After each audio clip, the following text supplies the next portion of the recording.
hawnhekk minn ġewwa l-kwartieri issa ta' François Hollande ġewwa Pariġi.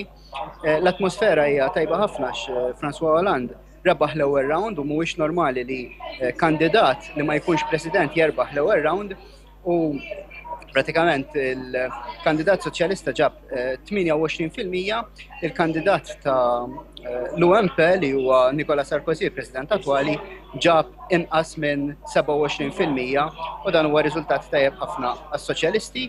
Issorprenda r-riżultat ta' Marine Le Pen li ġabet 20%, Marine Le Pen li hija kandidat tal-lemin estrem fi Franza u kien riżultat li jissorprenda ħafna nies.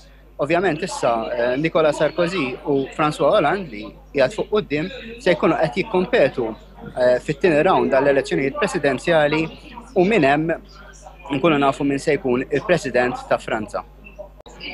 L-atmosfera fi Franza kienet waħda ta' interess kbir il-lejla u fil-fatt inġabru eluf ta' nies fit-toroq ta' Franza, speċjalment barra l-kwartieri tal-Partit Soċjalista Franċiż fejn hemmhekk kien hemm ċelebrazzjonijiet, però ċelebrazzjonijiet li kienu pjuttost kwieti. Il-xogħol fil-kampanja ta' François Hollande ikompli mill-lejla stess u fil-fatt fejn qiegħed bħalissa fil-kwartieri ta' François Hollande ix-xogħol kompla biex l-elezzjoni ta' ġimagħtejn oħra tkun tista' tkun suċċess għalihom kif kienet l-ewwel round tal-elezzjonijiet.